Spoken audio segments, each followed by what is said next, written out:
Yeah, so this is the previous flow that I had in even more detail, sort of covering the API calls.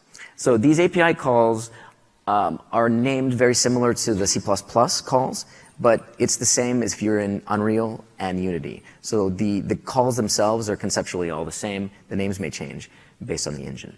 So what we do basically, and I'll go over these calls in more detail, but basically at the game start, at a main menu or a lobby screen, we create an interface. We create the SDK through the interface, DLL or otherwise, and we configure it. And this is where we tell which highlights we're going to capture. We open a group to group our highlights in, and then the game starts playing, a match starts playing. And then interesting things happen, and we capture videos and capture screenshots. And at the end of the match, we open up the summary window. Pretty straightforward, pretty easy. And I'll talk about these API calls in more detail now.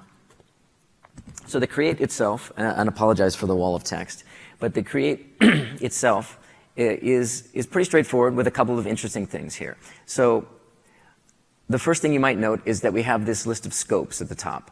So as I mentioned, the SDK is not necessarily highlight specific. It's the GeForce Experience SDK. When you create the SDK, you tell it which of the GeForce Experience scopes that you're going to be accessing, which ones you want permission to access. So this is a permission model where the user has to opt in. So when you say scope highlights and scope highlights video and screenshot, and you call this, the very first time a user runs this on their machine, this structure will return a response, which is a permissions table. And that permissions table will say, you do not have access, you don't have permission to run highlights. The user has not given you permission. You must ask for permission, and then you would call a request permission call.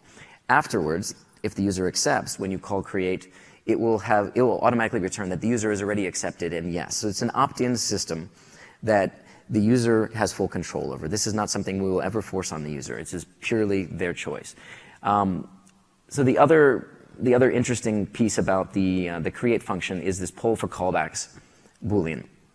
So apart from the create method, this SDK create method, all other API calls in the GeForce Experience for highlights are asynchronous. So you issue them, they immediately return. And then they talk through IPC to GeForce Experience to do whatever operation you requested, and then they call back with their result.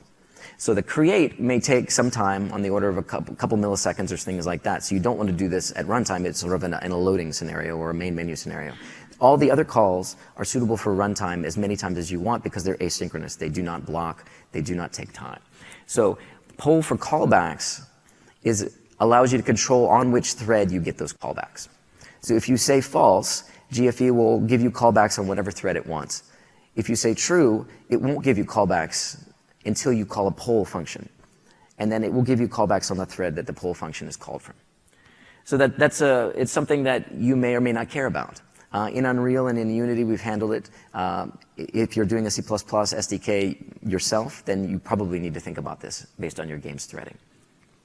Oh, so I guess one other thing to talk about. There's a couple of success functions for the create.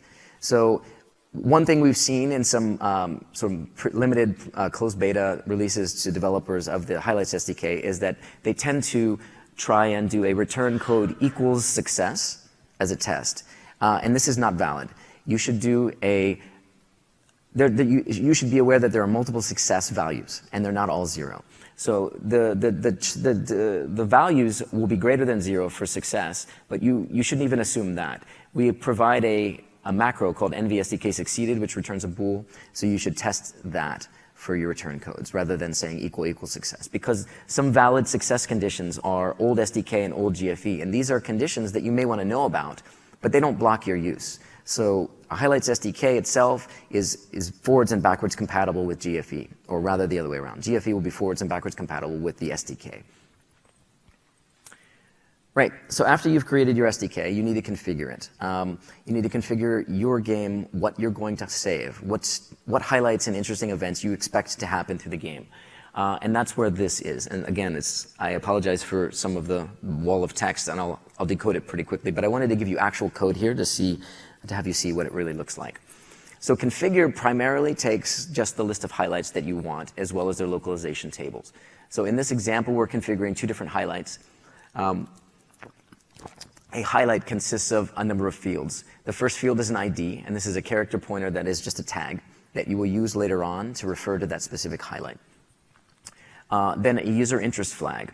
As I mentioned, highlights is designed around an opt-in and full user control scenario. So the user accepts that highlights will work on their system, and then you configure highlights for your game.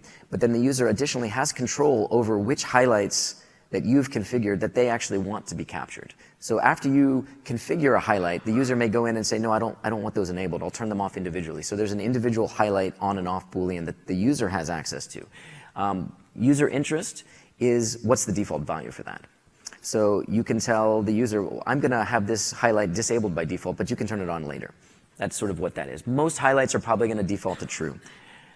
After that, there's a significance and a tag values, and these are mostly for you to help organize your highlights. So these are enumerations that give you a certain type of highlight, an achievement or an incident, or there's a couple of other types I can't remember offhand. It allows you to group them in terms of a type of highlight. And then there's a range. So from very bad to very good, with a couple tick marks in between, gives you some sort of priority of highlights. And then finally, there's this name table, which, as we see as an example in the top, allows you to take locale strings and match them to a localized version of your highlight. And as we'll see in some later examples, this is important if you want to support multiple languages through the interface. So our interface for GeForce Experience supports something like a dozen or 20 different languages for localization of the UI, and thus it can support those languages in the in-game overlay. And if you choose to provide a table, you can support them. This table can be null. If you pass nothing in for it, then it will purely use the ID tag as the name all across the board for whatever languages the user is using. Right. So as I mentioned, you do the configure, and then the match starts. When the match starts, you need to group your highlights for that match. So this is just merely a convenience mechanism to allow you to group highlights per match or per level or per quest or however you would like to organize your highlights so that the user can have bins of them that they can review separately if they want to. So this is a super easy interface. You just give it a name and a localization table. Again, optional. If you don't want, it will just use the name. It's pretty much just say, make me a group of this tag.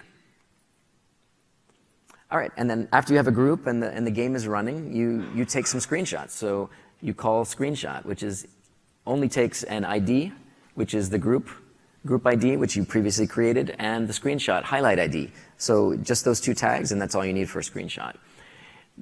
And then video is very similar. So it just has a group and a highlight tag that you pass, and then time range. So since it's a video, you need to tell it how long to make the video.